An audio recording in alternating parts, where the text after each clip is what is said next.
नमस्कार, स्वागत है आपका बिहार समाचार में। चलिए जानते हैं आज के बिहार की अब तक की सबसे बड़ी और महत्वपूर्ण खबरों के बारे में फटाफट अंदाज में। पर इससे पहले अगर आप चैनल पर नए हैं तो चैनल को सब्सक्राइब जरूर कर लें ताकि आपको बिहार की हर ताजा तरीन खबरें सबसे पहले मिल सके। तो चलिए शुरुआत करते हैं आज की पहली और बड़ी खबर से।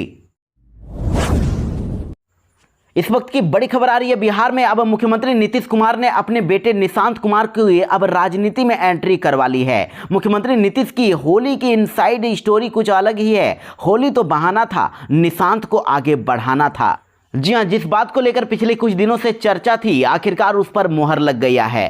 पहले तो ये कहा जा रहा है कि होली के बाद नीतीश कुमार के बेटे निशांत कुमार की जेडीयू में राजनीतिक एंट्री हो सकती है, लेकिन उस पर अब अनौपचारिक मुहर भी लग गई है।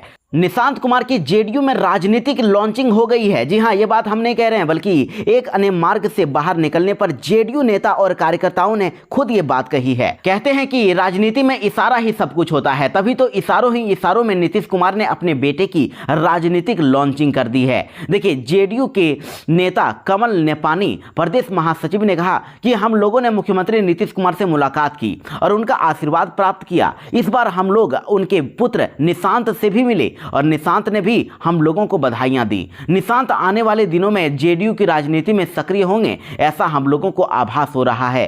जेडीयू महासचिव मोहम्मद इरशाद ने कहा कि मुख्यमंत्री नीतीश कुमार से सुखद मुलाकात हुई और सीएम ने हम लोगों को आशीर्वाद दिया। उनके पुत्र निशांत भी पहली बार हम लोगों से मिले, हम लोगों ने भी उन्हें बधाइयां दी। अगर वह राजनीति में आते हैं तो हमारी पार्टी के लिए बेहतर होगा। हम लोग इस फैसले का स्वागत करेंगे। और इसके साथ ही देखिए, पटना में अब तो पोस्टर भी लगा दिए गए हैं। जेडीयू कार्यालय के बाहर भी अब कई पोस्टर लगाए गए हैं जिसमें लिखा है बिहार की जनता करे पुकार, निशांत का राजनीति में है स्वागत। वहीं दूसरे पोस्टर में लिखा है बिहार की जनता को होली और रमजान की हार्दिक शुभकामनाएं, निशांत जी की तरफ से बहुत बहुत बधाई। जेडीयू के लोग करें पुकार, पार्टी में शामिल हो जाइए निशांत कुमार। तो इन नेताओं की प्रतिक्रियाओं से यह साफ हो गया है कि होली मिलन तो बस महज बहाना ही था, निशांत को आगे बढ़ाना था।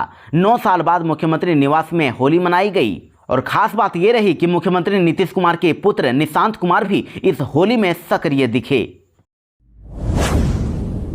श्री राम मंदिर के बाद अब बनेगा माता सीता का मंदिर। बिहार चुनाव से पहले अमित शाह के द्वारा बड़ा ऐलान। जी हां, बिहार में इस साल के अंत में विधानसभा चुनाव होने वाले हैं और इससे पहले भाजपा ने अब अपनी चुनावी रणनीति बनानी शुरू कर दी है। इसी के तहत भाजपा मिथिला के सीतामढ़ी में सीता माता के मंदिर के जीर्णोद्धार को चुनावी मुद्दा बनाना चाहती है। हालांकि भाजपा के इस एजेंडे को लेकर विपक्षी दलों ने कड़ी प्रतिक्रिया दी है। मुख्य विपक्षी दल आरजेडी ने कह दिया है कि भाजपा को मंदिर के जीर्णोद्धार का श्रेय नहीं लेना चाहिए। वहीं जेडीयू ने तो केंद्र सरकार से इस परियोजना के लिए अधिक धनराशि की मांग कर दी है।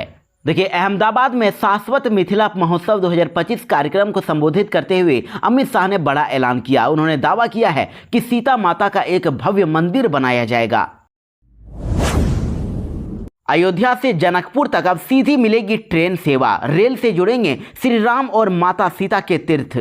जी हां, देश के अंदर रेल से तीर्थ यात्रा करने वाले यात्रियों के लिए काफी अच्छी खबर है। भारतीय रेलवे भगवान श्री राम की जन्मभूमि अयोध्या और माता सीता के तीर्थ जनकपुर के बीच अब सीधी ट्रेन चलने वाली है। भारत और नेपाल के बीच नियमित रेल सेवा जल्द ही शुरू हो सकती है और अयोध्या से गोरखपुर के रास्ते जनकपुर तक सीधी नियमित रेल सेवा को लेकर दोनों देशों के बीच रेलवे अधिकारियों के बीच मंथन अंतिम दौर में है। रेलवे इस ट्रेन को बिहार के मुजफ्फरपुर, समस्तीपुर और दरभंगा के रास्ते चलाने के विकल्प पर चर्चा कर रही है। वर्तमान समय में नेपाल और भारत के बीच मैत्री सेवा के रूप में 2 जोड़ी पैसेंजर ट्रेनों का परिचालन किया जा रहा है।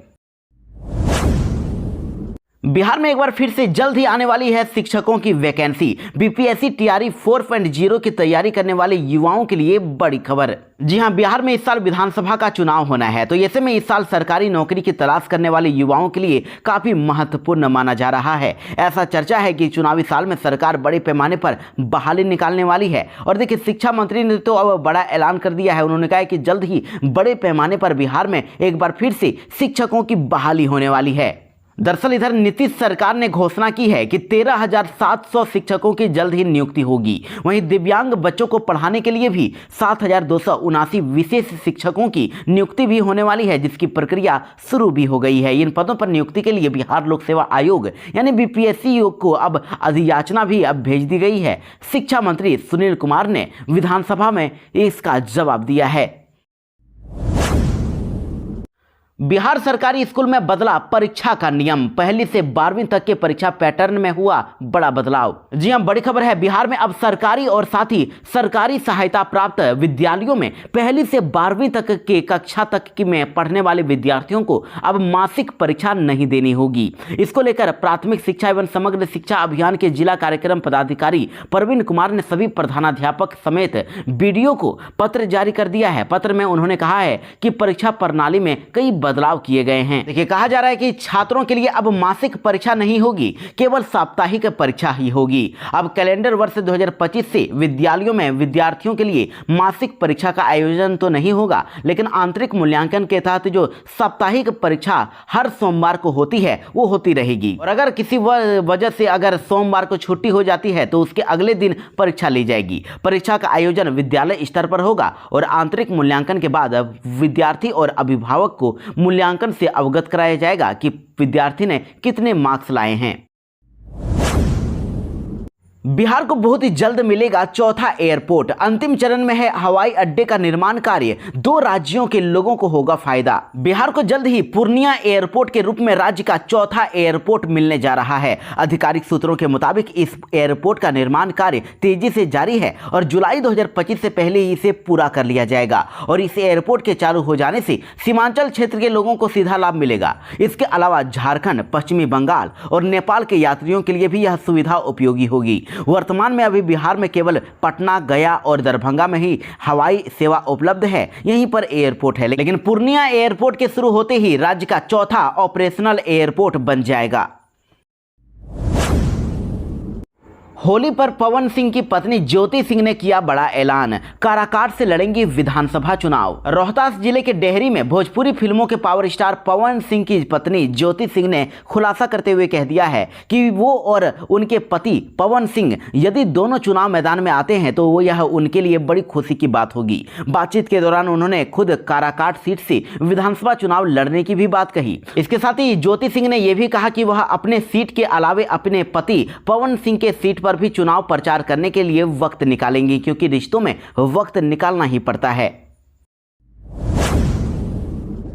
युवाओं के लिए एक और बड़ा तोहफा। पीएम इंटर्नशिप स्कीम की बढ़ाई गई लास्ट डेट। सरकार ने युवाओं को बड़ा तोहफा दिया है। अब आप 31 मार्च तक पीएम इंटर्नशिप स्कीम में अप्लाई कर सकते हैं। पहले इस योजना में अप्लाई करने की लास्ट डेट 12 मार्च 2025 तक रखी गई थी, जिसे बढ़ाकर अब 31 मार्च 2025 तक कर दिया गया है। तो इस स्कीम में अगर आप अप्लाई करना चाहते हैं तो आप घर बैठे भी कर सकते हैं। इसके लिए बस आपको मोबाइल फोन और इंटरनेट चाहिए होगा। वैसे आपको बता दें कि इस स्कीम का उद्देश्य युवाओं को रोजगार देना है। अगर आप पीएम इंटर्नशिप स्कीम में अप्लाई करना चाहते हैं तो बस आपको तुरंत ही अप्लाई करना चाहिए। आपके लिए बहुत बड़ा मौका है। और जो भी इसमें चुने जाएंगे उसे 500 कंपनियों में इंटर्नशिप करने का मौका मिलेगा और जिससे उनके करियर को नई दिशा मिलेगी। इंटर्नशिप के दौरान युवाओं को स्टाइपेंड भी मिलेगा, उनको पैसे भी दिए जाएंगे। होली पर तेजप्रताप यादव के द्वारा सुरक्षाकर्मी से ठुमके लगवाने पर अब युवा चेतना प्रमुख ने लालू परिवार पर बोला बड़ा हमला। उन्हें पार्टी से निकालने की कर दी मांग।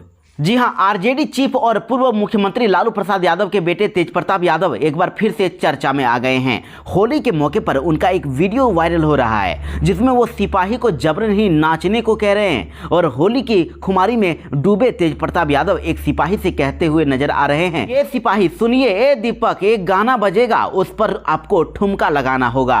आज ठुमका नहीं लगाओगे तो तुमको सस्पेंड कर दिया जाएगा। और जिसके बाद जब गाना बजाया गया तो सिपाही भी थिरकता हुआ दिखा। और होली के दिन तेजप्रताप यादव ने अपने समर्थकों के साथ जमकर होली खेली। तो तेजप्रताप यादव के द्वारा सुरक्षाकर्मी से वर्दी में ठुमका लगवाने को लेकर अब बीजेपी ने अब तेजप्रताप यादव पर हमला बोल दिया है। उन्होंने कहा कि इनके माता पिता का राज था, तब ये लोग इसी तरह का काम सुरक्षाकर्मी से करवाते थे। बीजेपी प्रवक्ता कुंतल कृष्णा ने कहा कि विधायक तेजप्रताप यादव ने बिल्कुल आरजेडी की संस्कृति के अनुरूप काम किया है। जब इनके माता पिताजी का कुशासन बिहार में होता था तो यह सब काम जंगल राज में होता था। सुरक्षा कर्मियों से गाना गवाते थे और ठुमका लगवाते थे। और देखिए, बीजेपी के अलावा इधर जेडीयू के राष्ट्रीय प्रवक्ता राजीव रंजन ने भी तेजप्रताप यादव पर हमला बोला है। उन्होंने कहा कि जंगल राज का दौर खत्म हो गया है, लेकिन लालू जी के बड़े बेटे तेजप्रताप यादव की हरकतें देख लीजिए। एक पुलिसकर्मी को ठुमका लगाने का आदेश दे रहे हैं। बिहार अब बदल चुका है। तेजप्रताप यादव हो, तेजस्वी हो या लालू यादव के कुनबे के कोई भी हो, एक बात समझना होगा कि बदलते बिहार की तस्वीर जो है उसमें इस तरह की हरकतों की कोई जगह नहीं है। और देखिए, इसके साथ ही आपको ये भी बता दी कि तेजप्रताप यादव को पार्टी से निकालने की भी मांग होने लगी है। जेडीयू और बीजेपी के बाद अब युवा चेतना प्रमुख रोहित कुमार सिंह ने लालू परिवार पर बड़ा हमला बोला है। रोहित सिंह ने तेजप्रताप यादव को पार्टी से अविलंब निकाले जाने की मांग आरजेडी सुप्रीमो लालू प्रसाद यादव से कर दी है।